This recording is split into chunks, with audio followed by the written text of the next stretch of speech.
How's it going, guys? Welcome back to the Morning Vibe. Happy Monday morning to each and every one of you, whether you're watching or listening from here, near, or far. We truly appreciate you guys. We appreciate you joining in and catching this podcast. We're trying to get on a good schedule here. When I first started, I talked to you guys, I wanted to do every single day, like Monday, Tuesday, Wednesday, Thursday, Friday. And then I realized that's kind of difficult. So I was like, maybe Monday, Friday. Our goal now is to do like Monday, Wednesday, and Friday, and then post some shorts throughout the week. We're still filling this out. We're trying to get a feel for the whole the podcast schedule. It's not difficult to do. It's difficult to find the time to do, I should say. So I do promise you guys we are trying to get on a little bit more of a normal schedule here for you guys. So we're really trying hard to do like a Monday, Wednesday, Friday thing, and then just do some uploads in the middle. I hope you guys had a fantastic weekend. Golly, the weather here has been beautiful, but it's been super windy, so not a lot of fishing going on over on the Cameraman Ron channel, which reminds me, Sarah brought up a really good point the other day. She was like, you do realize you've never actually introduced yourself on the Morning Vibe, right? She's like, you just assume that everybody's coming over from the Cameraman Ron channel. I was like, oh my gosh, you're right. So I am Ron. I do run an outdoor channel here in the Pensacola area called the Cameraman Ron channel. If you are new here to the Morning Vibe and you're not coming over from the Cameraman Ron channel, Ron is my name, and this is kind of what we do. We do a podcast for fun. I started off posting the podcast over on the Cameraman Ron channel. YouTube is such an algorithm-driven, like, project or platform, whatever you want to call it. It's so algorithm generated. And while the podcast did okay over there, I felt like it was definitely having somewhat of a negative impact on my other content that was going out. So we decided just to start a whole new channel called The Morning Vibe, which is what you guys are watching here. And we talk about all kinds of things here on The Morning Vibe. We talk about content creation. We talk about life. We talk about fun stuff. We tell funny stories.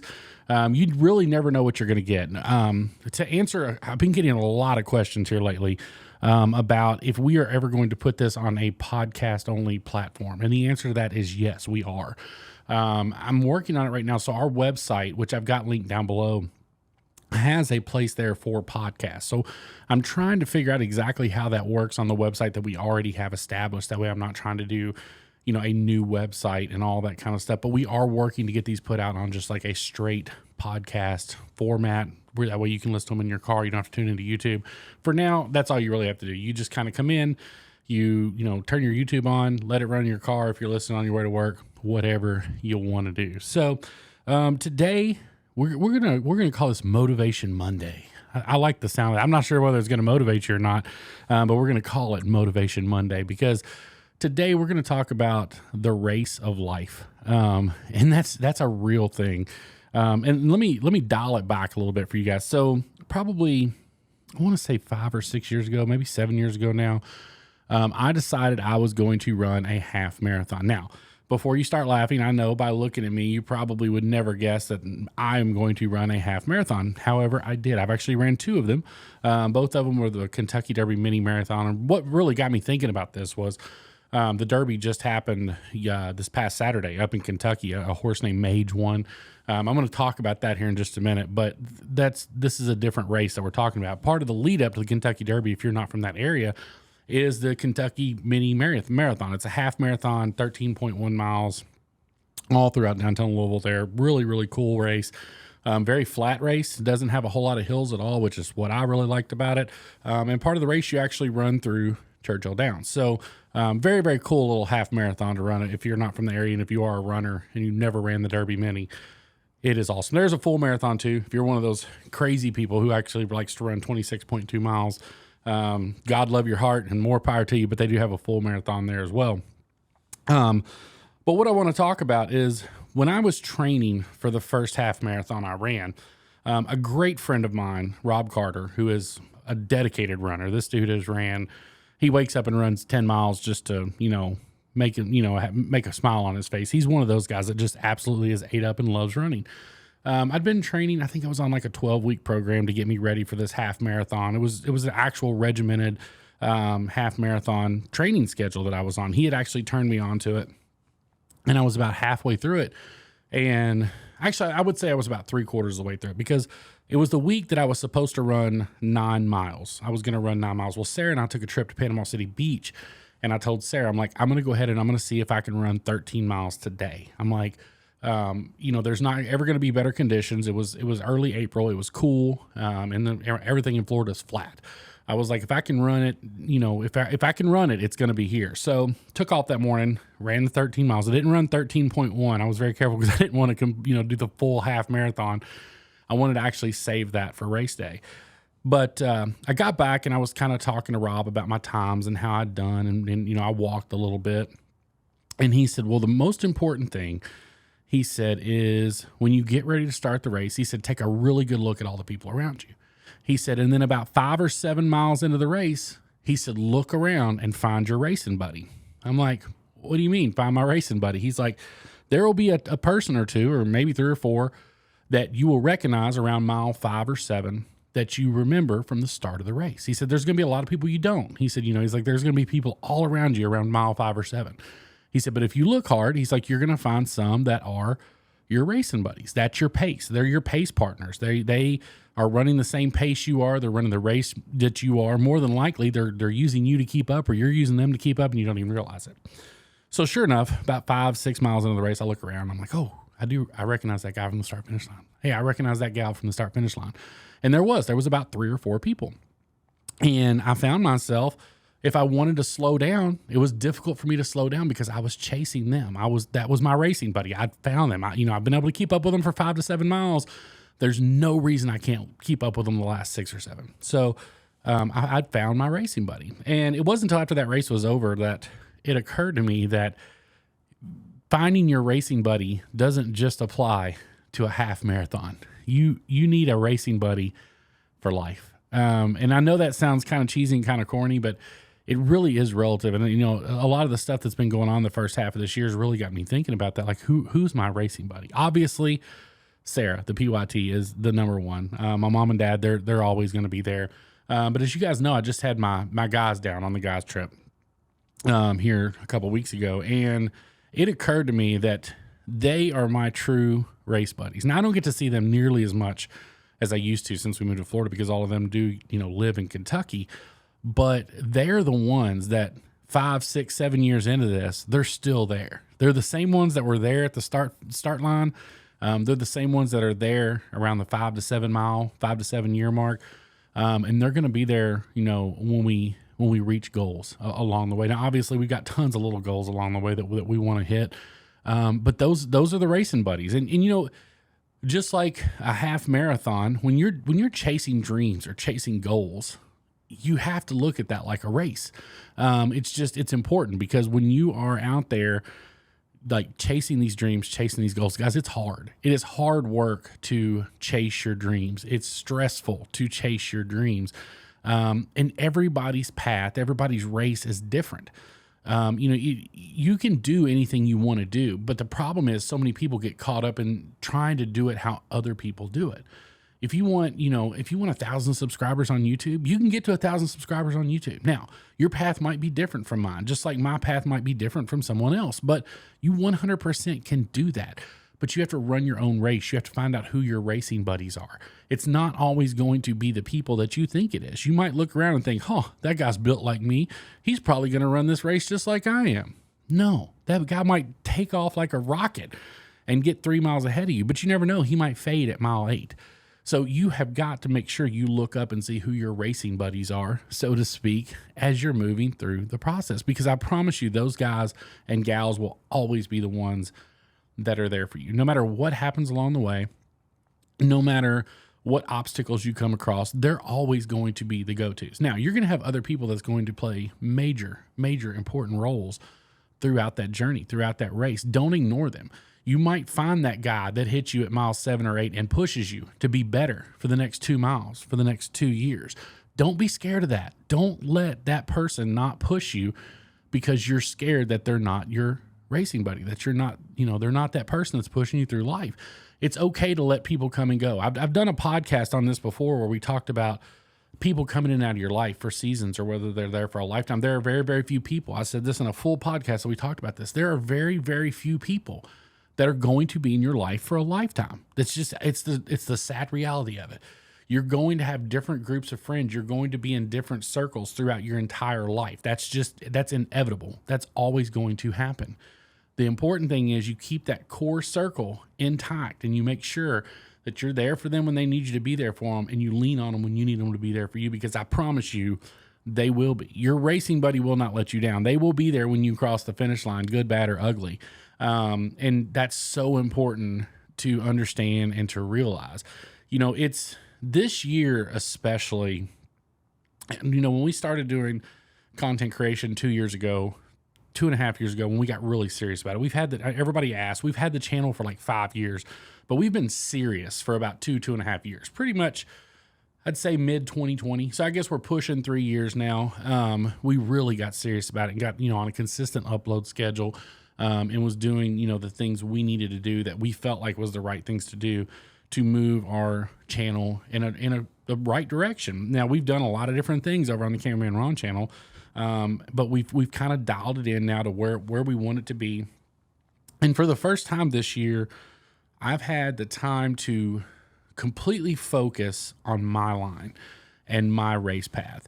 And that's been huge. It truly has. For the first time, I feel like ever in my content creation journey, I laid out a line for myself this year, and I've really, really stuck to that line and didn't really veer too far off of it. Now, of course, there's been some swerves along the way, but like I had a set goal, a set line in mind this year that I wanted to achieve. And I knew that there was going to be different things that I wanted to do to achieve that. So for instance, and I talked about this on the Cameraman Ron channel, but it doesn't matter whether you're doing content creation or whatever you're doing, whether it's work, whatever. Make sure you have achievable goals. Make sure you have goals that's going to push you a little bit. And most importantly, make sure you have goals that you're going to enjoy trying to obtain. For instance, last year, I decided my goal was to catch an 8-pound bass.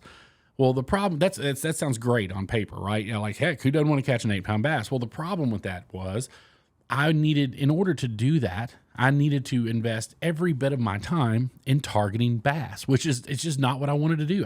I was not enjoying going out and trying to make these bass fishing videos where I was targeting an 8-pound bass. So therefore, the goal kind of went by the wayside because I wasn't enjoying doing it. It just wasn't part of what I wanted to do on my content upload on a weekly basis. So when I sat down this year and I'm like, what can I do goal-wise? Because I like to have goals, especially from a fishing standpoint, because I'm getting better at fishing, but I'm not the greatest at it. I've definitely picked up a little bit along the way, and I've gotten better than what I was, 3 years ago when I first got down here, but I'm still not great at it. I could find you right now 10 people making YouTube videos that are, way better, more than 10, that are way better fishermen than me 100%. So when I got ready to lay out my goals this year, I'm like, what's something I can do that is achievable, that will push me, and that I'm going to enjoy doing? And that's how we came up with the 50 different species for 2023. Now, that goal is like, we are smashing it right now. Like, we are at 39 species of the 50, and we'll readjust. If we hit 50, then sure, we'll bump it up to 65 or 75 or whatever we need to do. We'll plan accordingly for that.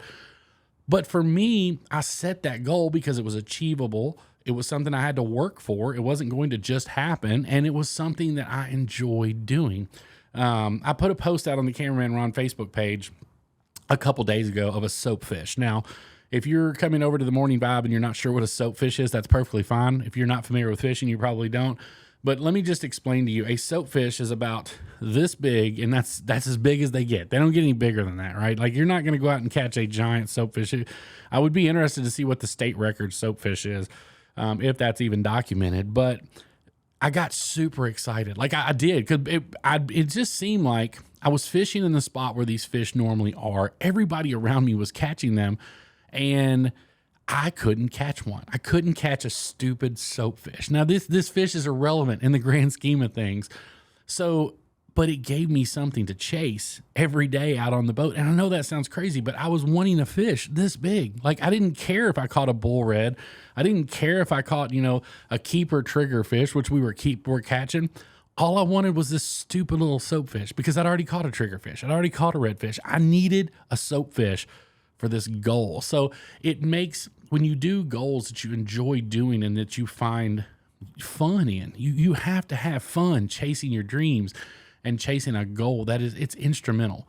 If you're not enjoying yourself on a day-to-day basis when you're chasing your dreams, you're doing it wrong, folks. I promise you are. It's going to be a grind. It's going to be hard work. but it has to be rewarding. If there's no reward to it at all, it's going to be tough, and it's going to be almost impossible, and you're going to get tired of it, and you're going to move on from it. So in the race of life, make sure that your goals are goals that you're going to enjoy doing. Make sure they're your goals, not mom's goals, not dad's goals, not brother's goals, not what they want for you, your goals. Because I promise you, when you start chasing your dreams and chasing your goals, that's when that's when you really start living, man. That's when you start living, when you're enjoying goals. So yeah, did I get excited about tiny soapfish? Heck yeah, I did, because it was part of my goal for the year, and it was a goal that I've enjoyed chasing, and I still enjoy chasing it. I've got big video ideas for this year for this goal. I have some. This has spawned some great video ideas for me that I never would have even considered had it not been for this path that Sarah and I laid out for the channel this year. This path is going to allow us to make some insane videos.